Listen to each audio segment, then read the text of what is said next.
Welcome to a Community Partners interview where we explore the organizations, opportunities, and resources that look to make change in our daily lives. I'm your host, Paige Whitehouse, and you're listening to Voices for Ability Radio, all abilities, all the time. Today I'm joined by Nicole Bender, who is the RPN and Director for Circle of Care Support Services, Inc. Circle of Care is a leading provider of personalized home healthcare services, offering skilled nursing and personal support worker assistance to individuals in the community. Their experienced team of healthcare professionals is dedicated to delivering high-quality, compassionate care tailored to each client's unique needs. Whether you require nursing care, personal care, or a combination of services, they're here to help you maintain your independence and comfort in the comfort of your own home. Thank you for joining us today, Nicole. Thank you for having me. For our first question today, tell us a bit more about you and what inspired you to establish Circle of Care and why work with individuals with disabilities. So I did visiting PSW for about 10 years, and then I switched to nursing. I went back to school, got my nursing, and then started doing visiting nursing. I noticed that there was a huge gap in services for publicly funded versus privately funded.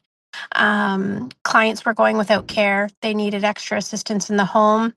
And I mean, all ages from little children to our senior population. I ended up switching jobs to a nursing manager position. And of course, I was in an office 8 to 5, Monday to Friday.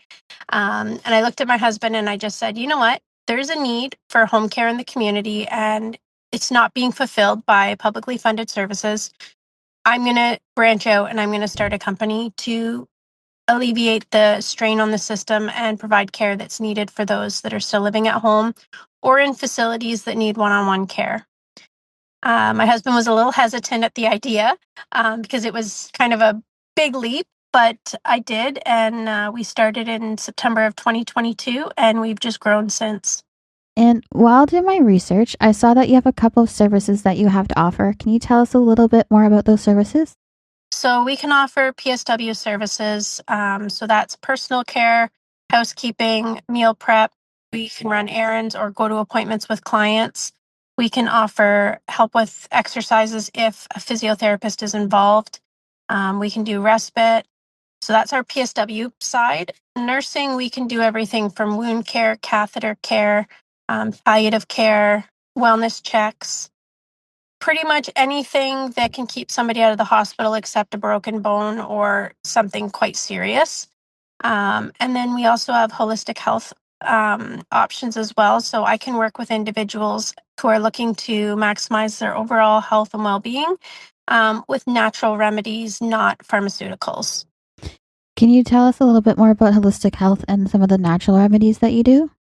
Yep. So I mainly focus on day-to-day things like diet, exercise, sleep, social interactions, the overall things that we can change in our day-to-day living. Um, I also do something called brain tap, which is similar to meditation. It's kind of like guided meditation, but it's a headset and it does red light therapy through a visor, and it guides you through. You can do natural sounds like waterfalls, nature. You can also do uh, there's a talking or a guided meditation um, that also helps as well. And it's been proven to help offset stress, anxiety, PTSD, lots of different ailments like ADHD. It also helps with studying and retaining the information. We now just got a dementia protocol for it that we're offering as well, that is a study backed by Dr. Patrick Porter. He's the founder of BrainTap. So he recently published a study in regards to how it can reverse signs of dementia. And are there any restrictions to the services at Circle Care, such as age, disability type, caregivers, or family members only, things of that nature? No, we provide care for all ages, all abilities. We can offer care as young as newborn. So new moms that are struggling with sleep regression, breastfeeding issues, even just postpartum depression, we can help with all of that. All the way up to our kids that are special needs, teenagers, our senior population, all the way to end of life, bedbound, close to death. We can assist with all of it. And without using any names, can you share a success story with me and what supports were put into place when someone asks for help? So one story that really sticks well with me, when I first started the company, it was just me, and I was working full time, and I was just kind of doing this on the side. And we had a gentleman come on service, and I saw him twice a week just for meal prep at dinner. So I would go there, I would make him dinner, I would sit with him, um, have dinner with him, and then get him ready for bed, and then leave. And on a day that I wasn't there, he had had a fall. He had broken his hip, went to hospital, and the hospital deemed him palliative, said that, he's not going to leave the hospital unless he can have 24-hour care. Family was very involved. It was a very large family. Family had reached out to me and they said, "Hey, is there any chance you can provide 24-hour care?"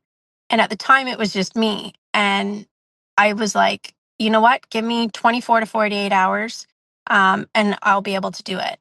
And then in that 24 to 48 hours, I did about 60 interviews, ended up hiring 3 staff. And between the four of us, we covered 24-hour care for a week until he passed away at home, surrounded by family. Yeah, that is a success story for you to continue to grow as well, right? Yeah, it was, and well, we did. We grew from that, but Mm-hmm. it was nice to be able to offer that option to the family because the client really did not want to pass in a hospital. Family was very intertwined, they were very close. So it was nice to be able to have, 20 to 30 people in the home. And he was surrounded by love and support, and he had everything that he needed in the comfort of his own home. Are there any events coming up for Circle of Care? As of right now, no, we're actually kind of low key, but that could change at any point. We do a lot of wellness events through local agencies as well as out in Woodstock, but I don't think we have anything coming up at this time. What type of wellness events do you guys go to? So there'll be like vendor events. We'll have a booth out there to educate people on what we do, how we can help, what resources are available. We also talk about we can liaison with family doctors or specialists to help clients when they're in the home. Sometimes it alleviates hospital trips if we don't have to do that. So we just educate the public on what we can do and what we offer. Now, are you guys only go to Oxford County, or can you go a little bit further if someone needed you guys?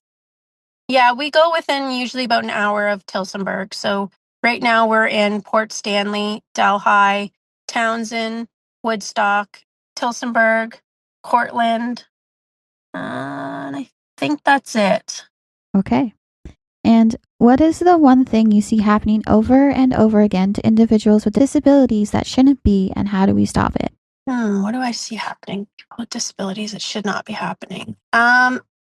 Honestly, what I'm seeing a lot in the community, and it's not with our company, but I find with publicly funded care, clients are going without care. They're told they're going to have a time that a worker is going to come. They don't come. There's also sometimes a communication barrier. So, people with disabilities have a hard time. It could be a hearing impairment, could be a speech impairment, could be just dementia, could be lots of different things, but they're getting different caregivers.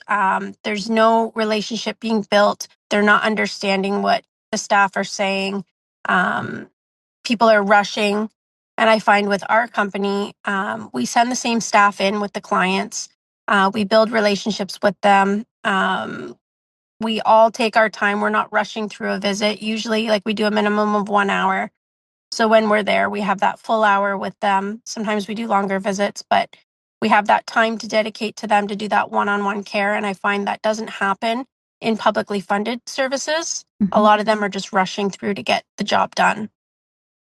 Yeah, I've had that before, and I always like just to have the same person over and over again because you get used to them, and then Well, and when it's they go, you get probably anxious about meeting a new person too. Well, and that's the thing, right? And especially things like personal care where we're showering people, you don't want to be taking your clothes off for a bunch of different strangers, right? So it's that continuity of care is extremely important.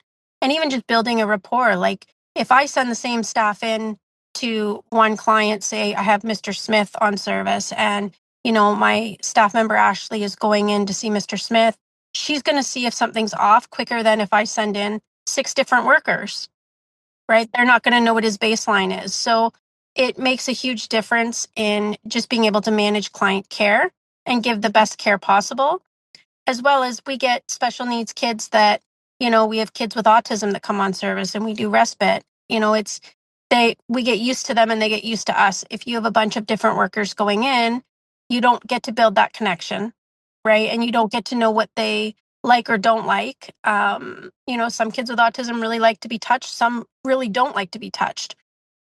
So when you have different workers going in, you're not going to know what their baseline is. Yeah, and a lot of them like routine, so if there's somebody new, they will get upset about it as well. Yep, for sure. And if someone wanted to become a member or volunteer with Circle of Care, what is the process for joining as a member or as a volunteer? They could reach out to me via email, social media. My number's on all of our flyers. They can call me that way as well. And then we could talk about what's available. And what social media platforms are you on? We are on Facebook, we are on Instagram, and I think that's it right now. And what is the one thing that everyone needs to know about Circle of Care? What is one thing everybody needs to know about us? We work with you to give the optimal care that everybody deserves. We don't dictate what your schedule is going to be. We try to gauge everything around what's best for you, and you get to have a voice in your care. And that's awesome to know, right? Mm-hmm. And for a last question today, if listeners are looking for more information, how can they reach out to you? They can reach out to me by phone at 519-717-6579. They can reach out over social media on Facebook or Instagram. That is a direct line to me. We also have an office here in town. However, I'm not there very often because I'm usually out doing visits. But we are at 19 Baldwin Street, Suite 205. Awesome. Thank you for No coming problem. on Thank today, you for Nicole. having me. Unfortunately, that's all the time we have today. You've been listening to a Community Partners interview on Voices for Billy Radio. Until next time, have a grand day.